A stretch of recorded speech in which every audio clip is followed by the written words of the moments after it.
Hello বন্ধুরা, good morning. দেখো সকাল সকাল ভিডিওটা স্টার্ট করে দিয়েছি। এখন বাজে ঘড়িতে 9টা 15। তো কিছুক্ষণ আগে ঘুম থেকে উঠেছি, ঘুম থেকে উঠে ফ্রেশ হয়ে তারপরে চলে এসেছি। দেখো বিছনা এখন তুলবো, কিন্তু মেয়ে শুয়ে আছে, মেয়েকে এখন তুলবো না। একটু আজকে তো রবিবার ছুটি, আর আজকে হচ্ছে রথযাত্রা।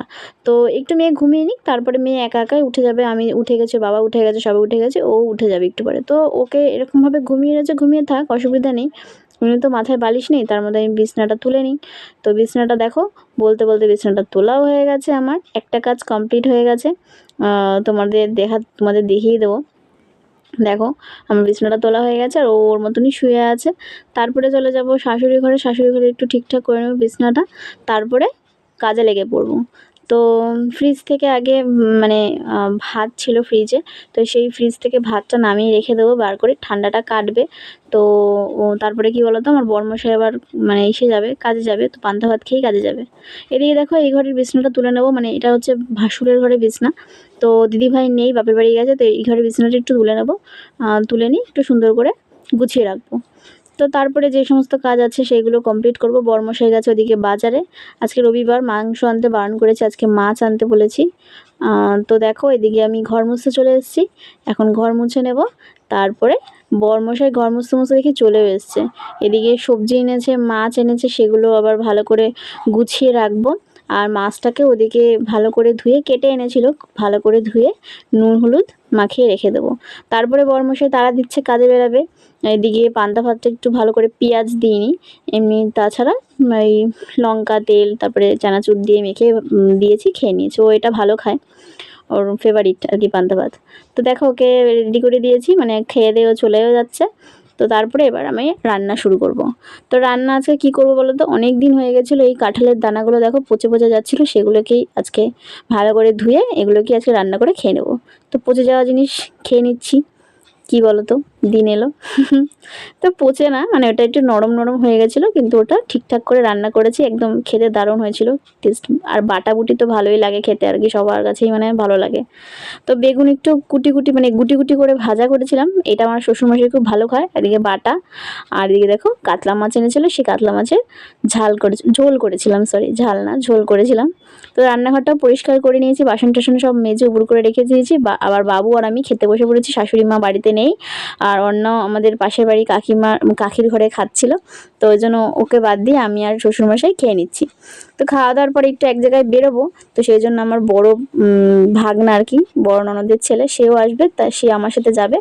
তো দেখো খাওয়া দাওয়ার পরে একটু বিশ্রাম নিয়ে সঙ্গে সঙ্গে রেডি হয়ে গেছি, মেয়েকেও রেডি করে নিয়েছি, আর এক জায়গায় যাচ্ছি। কোথায় যাচ্ছি তোমরা দেখতে থাকো ভিডিওটা। তো চলে এসেছি হচ্ছে এই কাকিমার বাড়িতে, মানে কেক বানায় এই কাকিমাটা, হোমমেড কেক বানায়। তো ওনার কাছ থেকে কেক নিয়ে চলে এসেছি আমার দিদিভাইয়ের বাপের বাড়িতে। দিদিভাই বাপের বাড়িতে রয়েছে, তোমাদের বললামই। তো দিদিভাই আজকে বার্থডে, তো সেই জন্য কেক নিয়ে চলে এসেছি, এখানে কাটবো বলে। প্রত্যেক বছর আমাদের বাড়িতেই থাকে, তো ওখানে কেক কাটা হয় রাত্রির 12টার পরে, কিন্তু এই বছর যেহেতু ও এখানে এসছে, তো সেই জন্য ভাবলাম প্রত্যেক বছর কাটি, এই বছর কাটবো না, সেই জন্য কেক নিয়ে চলে এসেছি এই বাড়িতে। তো এই বাড়িতেই কেক কাটিং হবে। ও আমরা এসে দেখি ওরা ঘুমাচ্ছিল, তো কোনো ব্যাপার না, ঘুম থেকে উঠে কেক ফেক কেটে আমরা একটুও বসিনি, ঠিকঠাক মানে কি বলবো, ঠিকঠাক মতন একটু গল্প টল্প করা বা বসার সময়টাও ছিল না, সবারই তাড়া ছিল। আমার বড় ভাগনা সে তারও তাড়া ছিল, এবার আমারও তাড়া ছিল। মেয়ের রথ এখনও কোনো কিছু সাজায়নি, গোছায়নি, মানে একটা চিন্তা ছিল। তারপরে মেয়ের আজকে নাচের প্রোগ্রাম আছে, প্র্যাকটিস করায়নি একটুখানিও। তো তাড়াতাড়ি কোনোরকম গিয়ে একটু কেক ঠেক কাটিং করে একটু বসে ঠসে, আর ওর কাকিমা পায়েস করেছিল, তো সেই পায়েস আমি আর রিক একটুখানি খেলাম, খাওয়া দাওয়া করে তাড়াতাড়ি বেরিয়ে চলে এসেছি। তো দেখো সবাই মিলে আমরা একটু পায়েস টায়েস খেয়ে এবার টাটা দিয়ে বাইরে বেরিয়ে চলে এসেছি। এবার রিকবাবু আমাদের নিয়ে যাচ্ছে আমাদের বাড়িতে, গন্তব্যস্থলে। তো দেখো রাস্তায় একটু একটু ভিডিও করছিলাম। তো বাড়িতে চলে এসেছি, বাড়িতে এসে কি করলাম বলো তো, ফোনে এডিটিং করলাম, তারপরে ওপরে গিয়ে পুজো দিলাম, মেয়েকে একটু নাচ প্র্যাকটিস করলাম, সেগুলো তোমাদের সাথে ভিডিও করিনি। তো তারপরে ওপরে পুজো দিয়ে চলে এসেছি, 6টা প্রায় বাজতে যায়, 10 মিনিট বাকি, তাড়াহুড়ো করে ঠাকুরের বাসনটা মেজে রাখছি, কারণ ওই বাড়িতে চলে যাব বাপের বাড়িতে, ওখানে রথের প্রোগ্রাম হয়। তো সেই জন্য মেয়ের রথ এখনও গুছাইনি, ওখানে গিয়ে একটু ঠিকঠাক করে দেবো, কোনোরকম মানে কোনোরকম রেডি করে দেবো রথটা।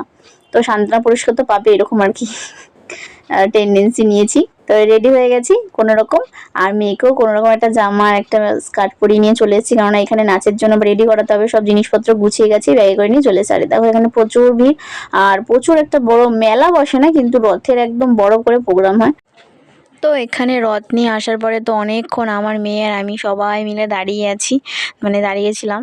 কি বলবো, মানে এত গরম লাগছিলো, এত অস্থির লাগছিলো, কিন্তু ওই যে যতক্ষণ না প্রাইজ দেওয়া হয় ততক্ষণ রথ নিয়ে তো দাঁড়িয়ে থাকতে হয়। তারপরে দেখো এদিকে আমার সামনেই বাবার দোকান। তো আমাদের বাড়ির যেহেতু একদম সামনেই প্রোগ্রামটা হচ্ছে, সেই জন্য বাবা পাঁপড় ভাজার দোকান দিয়েছে, পাঁপড়ের দোকান, সেখান থেকে পাঁপড় নিচ্ছি, খাচ্ছি, কোনো ব্যাপার না। তো তারপরে দেখো আসছি, জল খাচ্ছি, বসছি, এই করছি। আর দারুণ দারুণ রথ হয়েছিল এখানে, মানে বলার মতন এত সুন্দর সুন্দর রথ হয়েছিল। প্রথম, দ্বিতীয়, তৃতীয়, চতুর্থ, পঞ্চম, এমনকি লটারির মাধ্যমেও একটা প্রাইজ পেয়েছিল। আমার মেয়ের নাম্বার ছিল 40, রথের নাম্বার। তো 40-এর আগের জন মানে 38 নাম্বারে হচ্ছে লটারি প্রাইজ পেয়েছিল। তো ওদিকে পুরস্কার বিতরণ সব সমস্ত কিছু শেষ হয়ে গেছে। তারপর রথ নিয়ে আমার মেয়ে নিয়ে চলে এসেছি ঘরে, আমার মার ঘরে। তো ওখানে এসে মেয়েকে সব জিনিসপত্র নিয়ে গেছিলাম, ড্রেস নিয়ে গেছিলাম, মেয়েকে মেকআপ করিয়ে দিচ্ছি, একটু ড্রেস পরিয়ে দিচ্ছি। তো এই দেখো রথ, আর এই যে আমার মেয়েকে রেডি করাচ্ছি। তো মেয়ে একটু নাচবে, ওই প্রোগ্রামেই নাচের ইসে ছিল, নাম ছিল। তো সেই জন্য একটু নাচ করে নিয়েছে, দুটো নাচ করেছিল। তো করার পরে তারপরে মেয়েকে নিয়ে বাড়ি চলে যাব। রাত্রে আর মার ঘরে তো খাওয়া দাওয়া করবো না, আমি আমার বাড়িতে রান্না করেছিলাম সকালে, সেইগুলো রান্নাগুলোই ধরা ছিল, সেই জন্য বাড়িতে চলে যাব মেয়েকে নিয়ে। তারপরে ওখানে গিয়ে, বাড়িতে গিয়ে সমস্ত কিছু তরকারিপাতি জাল দেবো, মানে সবাই মিলে খাওয়া দাওয়া করবো, মেয়েকে খাওয়াবো। তো অনেক কাজ, পরের দিন সকালে আবার মেয়ে স্কুল যাবে, সব বই খাতাগুলো গুছিয়ে রাখবো। তো বাড়িতে দেখো চলে এসেছি বলতে বলতে। আর আজকে ভিডিওটা বেশি বড় করবো না, এখানে শেষ করছি, নিয়ে আসবো তোমাদের জন্য একটা নতুন ভিডিও। আজকের মতন এখানে টাটা অ্যান্ড গুড নাইট।